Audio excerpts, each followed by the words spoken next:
Wouldn't it have been embarrassing to display a painting like that on the front porch? My daughter-in-law, Macy, who had sold my prize painting on a flea market app without my permission, stated flatly. My mother had done a colored pencil drawing of Gerberas for me from her hospital bed before she died. That drawing was a memento of my late mother. I know, but I can't hang an amateur drawing because it's too shabby, Macy insisted. Do you think you should talk to me like that, even though you were my daughter-in-law? I said boldly, but Macy was unfazed. She drew her arms across her chest and stared at me. Please consider your position. We will be taking care of you in the future, right? It's that deciding line again. So, you're allowed to sell my belongings without my permission. I'm your one and only son's wife. Think about how much we are going to take care of you, Macy retorted. She gave me one more look before walking out the door, her luxury brand shoes clacking. I'd be moving into a new house alone the next day. Macy knew this and sold the painting to harass me. Henry, my son, and Macy, my daughter-in-law, had sold my belongings without my permission before. I was furious but resigned to the fact that I would never get them back. But I'll never forgive her for selling my mother's mementos. Both Macy and Henry, who was always at her disposal, irritated me. I decided to completely cut ties with my son and his wife when I moved into my new house tomorrow. My husband's son and wife can live in this old house. I am Amy, a 50-year-old housewife.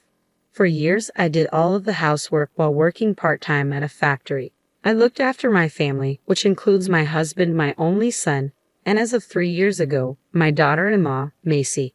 My mother, who raised me as a single mother, died 6 months ago. She left me a large sum of money from her life insurance policy. I took advantage of the opportunity to purchase a small new house and decided to divorce my husband, with whom I had a strained relationship.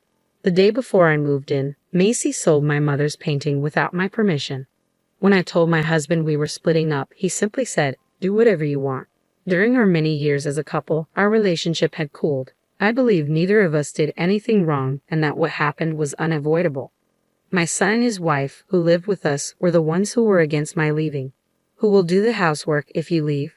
Aren't you a housewife?" my son asked.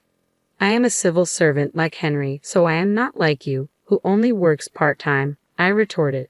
"It's appalling to hear a mother throw her family out of the house," my son's wife chimed in. They both continued to complain as I was packing. "First and foremost, why are you buying a house now?" my son questioned. "It's the money my mother left me, and it's up to me what I do with it," I replied firmly. "When the insurance money arrives, you should put it to good use for your family. A house where you'll live alone is squandering money," my son's wife added. "She's right. You should have shared grandmother's insurance money with us," my son insisted. Henry's wife was a brand-obsessed woman who never washed a single pair of underwear and was constantly taking dance, yoga, English conversation, and other classes. My son, who was at her beck and call, blamed me all at the same time. This was enough for me. My friend Jane, who lives near my new house, invited me over the night I moved in to join her for dinner. "Thank you very much. I still haven't unpacked anything," I said gratefully. Jane's house is magnificent. She and her husband both love dogs, so they built a house to accommodate a large dog. In fact, 3 Dobermans are currently resting quietly in the living room's corner. While eating the hamburger Jane had prepared for me, I opened up to her about Henry and Macy. "What's the deal with your daughter-in-law?" "And I'm sorry, but your son is also pitiful," Jane remarked. "Henry used to be a stronger person, but now he's at the mercy of his wife. I'm tired of it," I sighed, feeling a sense of frustration. One of the large dogs approached me and nuzzled my feet, as if to console me. It was Hannah, the female of the 3 Dobermans. "Hannah is much gentler than my son. All of our dogs are smart and good," I said, petting her gently. Jane, being so good with dogs, used to be a trainer. Her 3 new dogs, although large and scary in appearance, were really gentle and extremely intelligent. They would never attack anyone, but they would bark at uninvited guests if Jane instructed them to. "I wish I had a dog as gentle as Hannah is," I remarked. "Why don't you get yourself one? I'll train it for you. Indeed, you're free to do whatever you want as of today in your new house. You begin a new life, isn't that right?" Jane suggested. "I thought so too. Macy and I are moving to my parents' house next month," I shared. At the end of the month, my son called me with surprising news. I had just gotten used to living alone and was starting to enjoy my independence. I reflected. "Your parents' house? Oh, you're moving to Macy's parents' house," my son said. No, it's my mother's house, my home. You already live at your father's house, I clarified. I wasn't sure what he was saying, but I knew one thing for certain. I was ready for this new chapter in my life. I spoke with Macy after realizing that my parents' house belonged solely to my mother, not my father. We decided to move to her house. No, my house isn't big enough for the three of us, Macy objected. I was adamant about not putting up with Henry and Macy bossing me around and making me do all of the housework. But one of the rooms does have a place to sleep. You can sleep in the living room corner, and we can use that space as our bedroom, Macy suggested. Don't be ridiculous. What are you talking about? You want me to sleep in the living room corner? I could feel my face getting hot with rage. We're coming even if you don't like it. I'll start by shipping you a couple of boxes, Henry interjected. I'm not going to accept them, I retorted. Well then, I'll think of something. Anyway, I'm coming, so please look after me, Henry said abruptly, then hung up the phone. I don't want this. I despise the idea of Henry and Macy bossing me around and forcing me to do all the housework. That is something I will not allow to happen, I declared to Jane the next day as we went to a family restaurant. I wanted her to listen to my story. I'm sorry, but you have the worst son and daughter-in-law, Jane remarked as she sipped her latte. You must not accept it under any circumstances. You must politely say no, she continued. Well, since it is those two, they might hire a moving company. I don't know what to do, I replied, feeling overwhelmed. To wash down my pitiful feelings, I took a sip of jasmine tea.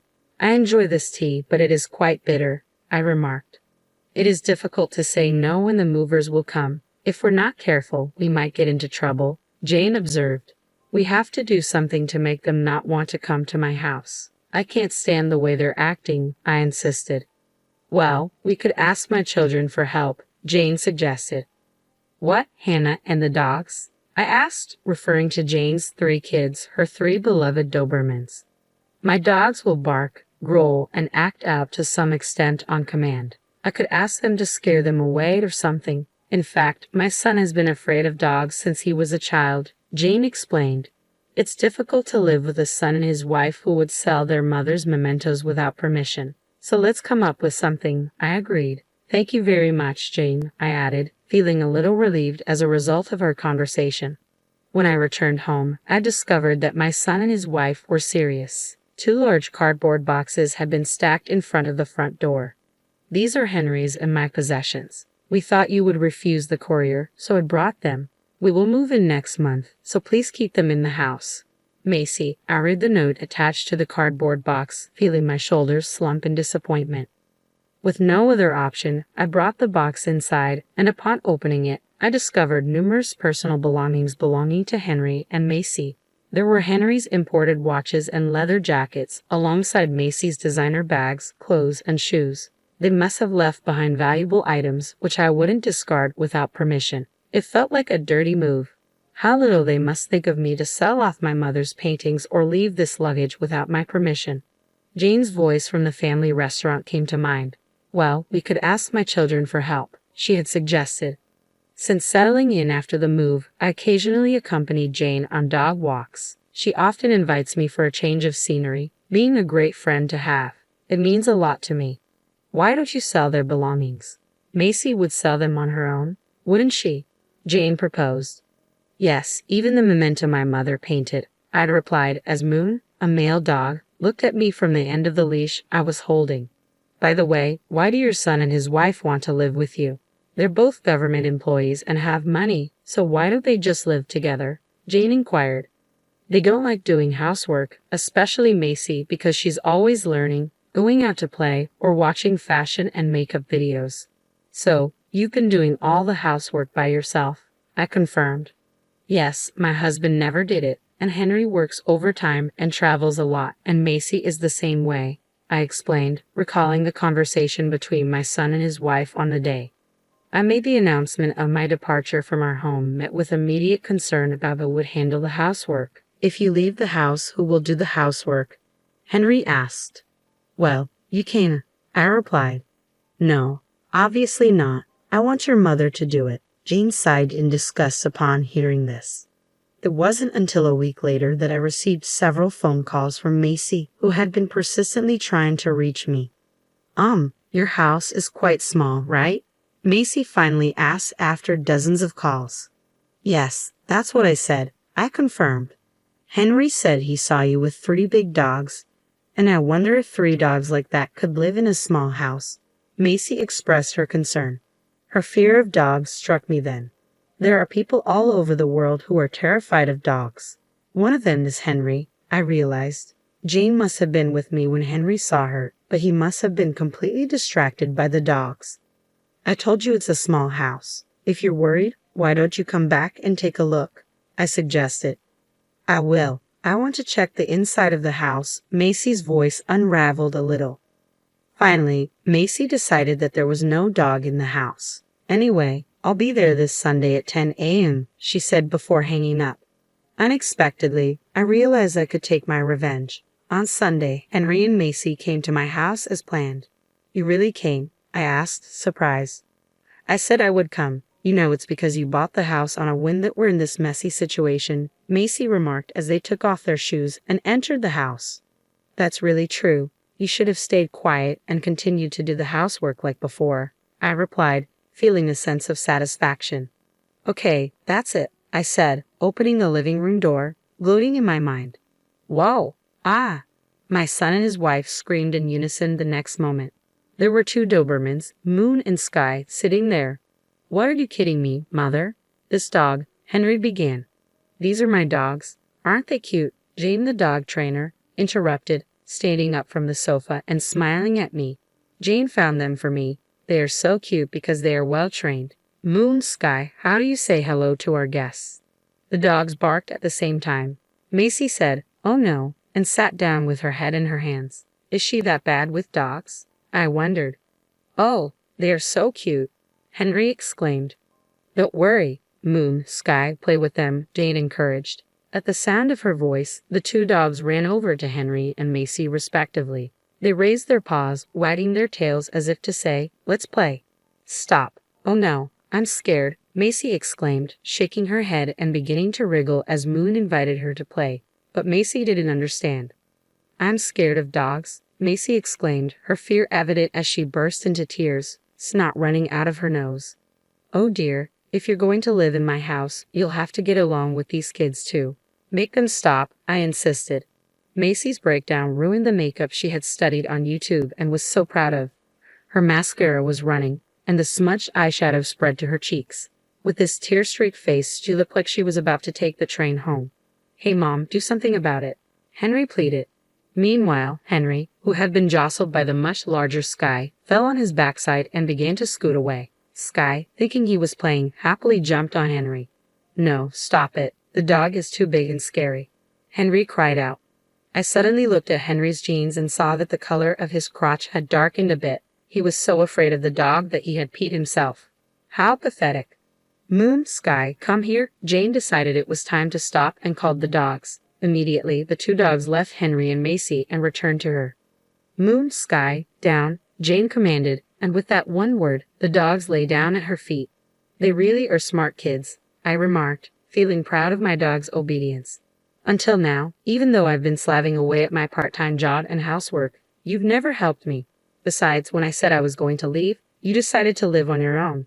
Do you think your mother is stupid? I finally spat out the words I had been holding back as my son and his wife stood up, crying. I left home because I was fed up with you. I am not your housekeeper, I declared firmly. But doesn't that mean you have to? Henry began before I interrupted him. He's a well-trained and smart dog and much gentler than you, I retorted, gesturing towards Moon and Sky, who were calmly lying down. Henry and Macy lacked their usual air of bravado, a husband with a wet crotch and a wife whose makeup was a mess. They made the perfect couple. You also sold off my precious things without my permission. I will never forgive you for selling my mother's painting, I added, looking at Moon and Sky before turning my gaze back to my son and his wife. A house with 2 dogs this big is something we don't want. Henry agreed. That's right, we'll give up moving. So give me back the stuff we left behind the other day, then we'll go home, Macy demanded. They're still in the boxes in the next room. Take it and get out of here, I replied, pointing to the next room. Henry and Macy took a wide turn to avoid the dogs before opening the door. Whoa! They both screamed again and fell on their butts as they saw another Doberman, Hannah, sitting right next to the boxes in the room. Mom, the boxes, please get them, Macy pleaded. I don't want to. You brought them yourself, so take them yourself, I insisted. Peeking into the room, I saw Hannah just sitting there with a calm expression on her face. I can't go near a dog like that, Macy protested. Then give up your stuff, I replied firmly. You mean I should leave it? My bags and Henry's watches are in that box, Macy argued. You also got rid of my precious things without my permission, didn't you? I reminded her. I didn't ask you to leave them behind. I'm telling you, take it with you, I insisted firmly, glaring at Macy. She paused for a moment, perhaps remembering the presence of the dogs, and then lowered her eyes with a sigh. Please, Mother, bring us the boxes, Macy finally relented, her tone softer. You knew how important that painting that she sold off was to me, but you didn't stop her, I reminded her. Well, I'm sorry about that, but, Macy began, but she was interrupted by Jane's arrival. Hannah, how do we greet our guests? Jane asked calmly. Immediately, Hannah sat down and barked loudly. No, stop it, Macy cried out. Hearing Hannah's voice, my son and his wife reached their limit. With his wet jeans and her face covered in smudged makeup, they ran to the front door and got out of the house. After that, I sold all the personal belongings Henry and Macy had left behind to a pawn shop. I discovered that their belongings were of considerable luxury, with Henry's watch having a surprisingly high value and Macy's bag being of a particularly high class. The extravagance of these items left me in a state of dismay. Back at her house, Macy ended up being responsible for all the household chores. My former husband did not like Macy's housework. He constantly complained that the food was bad, the house was dirty, and the laundry was piled up. Macy could no longer go to her lessons because of her housework, and she gained 10 kilograms due to the stress. All of her frustration seemed to be directed at Henry. Mom, I'm at my limit, Macy finally admitted, starting to hit me. She's been fighting with Dad all the time. I want a divorce. One day, Henry called me, his voice exhausted. You chose your own wife, didn't you? You can take care of yourself. Of course, I would not give advice to Henry. I was sick and tired of being involved with that couple. Meanwhile, I bought a female Shiba Inu and asked Jane to train her. She's going to be a great dog. Jane smiled as she patted the head of the puppy and named Rio. Really, it's all thanks to you. I'm sorry for making the dogs play such an unpleasant role. Okay, I replied. When I heard what you said, I was more upset than you were. But from now on, you and Rio can live together peacefully. Yes, from now on, I will enjoy my life and my time, I affirmed, feeling determined as I gently picked up the puppy.